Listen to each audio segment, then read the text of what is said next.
bienvenue dans cette nouvelle vidéo du J dans le game pour ce débrief du match du SCGB contre Angoulême au Stade Atlantique Bordeaux Métropole qui s'est déroulé ce samedi à 18h. Alors on va en parler et tout de suite de ce match, je vais vous présenter la composition d'ailleurs qui a été faite par Bruno Irles. Bruno Irles qui ici ne gagne pas ce match et on n'a pas toutes les autres conditions, bien sûr. Il va peut-être s'en aller et laisser sa place à un nouvel entraîneur. On a plusieurs pistes, mais bon, moi j'en ai une particulièrement qui m'a marqué quand j'ai regardé l'article sur Sud-Ouest. C'est Jean-Pierre Papin. Allez, c'est parti. Je sais pas si, enfin, bien sûr que Jean-Pierre Papin, vous le connaissez. Et donc c'est parti pour la composition du FCGB. Le numéro 1, Yann Hoekstra, qui a été formidable dans cette rencontre. Le numéro 28, Brice Richard. Le numéro 17, Ruben Dourenlé. Alors lui, là, je l'ai pas vu du match. Le numéro 5, Jean Griot. Ensuite, on passe au numéro 21, Walid El Had. Ensuite, on passe au numéro 6, Guillaume Audru. Sims, excusez-moi, c'est 6.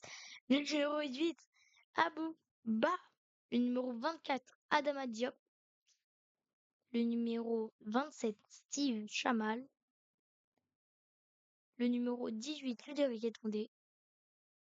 Et le numéro 9, Mathieu Villette.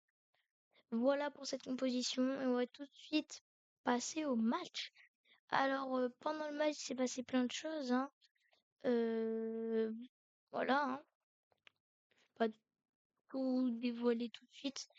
Et puis voilà, on va vous afficher la petite composition qui est juste au-dessus. Voilà.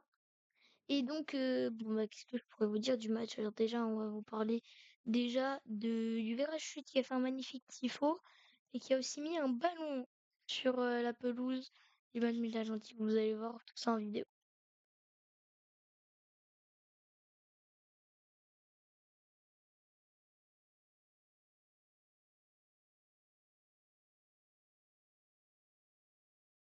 Voilà, alors normalement la vidéo a du son.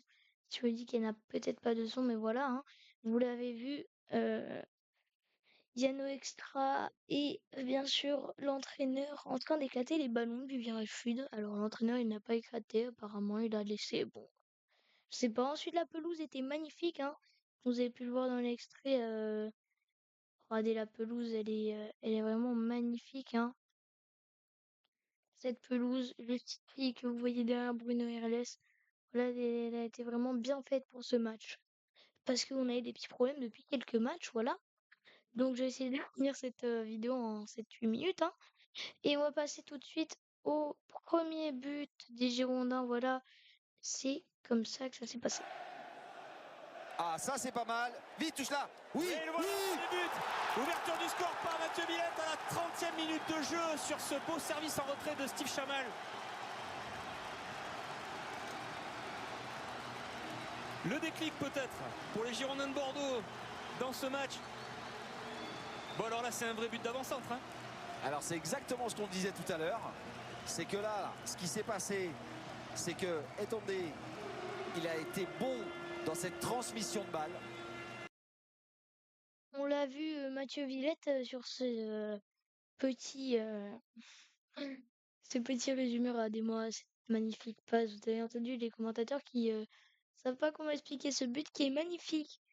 Magnifiquement mis de la jambe. Voilà, c'est magnifique, C'est un but, voilà.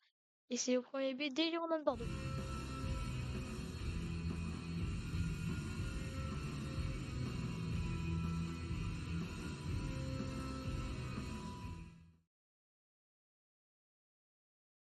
Et voilà, on revoit l'action quand même encore une fois, mais elle était magnifique.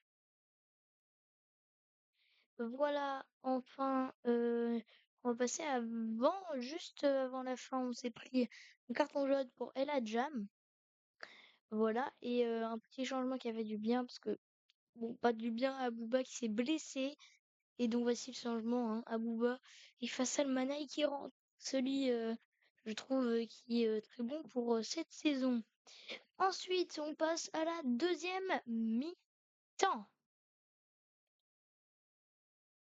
Alors là, la deuxième mi-temps, hein, ça a été incroyable, je trouve, parce que bon, ça a été un peu, mais bon, nous on n'était pas si fort que ça dans la deuxième mi-temps. Vous allez voir, il y a eu rien du tout. En fait, pour moi, c'est incroyable. Tous les trucs où il y a rien du tout, il se passe rien. C'est incroyable. C'est la magie de Bordeaux. Bordeaux, ils savent rien faire. Ils savent rien faire. Il n'y a même pas une passe, il y a rien. Ils savent rien faire. Voilà, c'est Bordeaux. Allez, cette deuxième mi-temps, à la 52e, on a eu un carton pour Adama Diop et juste avant, vous allez voir l'action du deuxième but. Castera, ça peut vraiment faire la bonne doublette. Ah ouais, Estapel là. Il faut surveiller. Protection ballon. Voilà, bon tacle bonne de intervention. très autoritaire, hein, comme il a l'habitude de Exactement. faire. Ça, j'aime Voilà, bien. je n'aime pas les comparaisons, mais on dit souvent qu'il y a du Marc Planus dans le tacle et dans ce joueur. Ah, dans l'attitude, c'est dans vrai. l'attitude, voilà. Marco, ouais, c'est vrai. Attention à ce ballon. Oh, le but. Bien joué. Et oui, but, on l'a dit, hein, c'est Castera, premier poteau. 47e, attention, les bords de... Ah oui, le but est quand même bien joué, hein. Il est magnifique. On va revoir quand même le ralenti hein, dans quelques secondes, mais le but est magnifiquement bien fait pour Angoulême.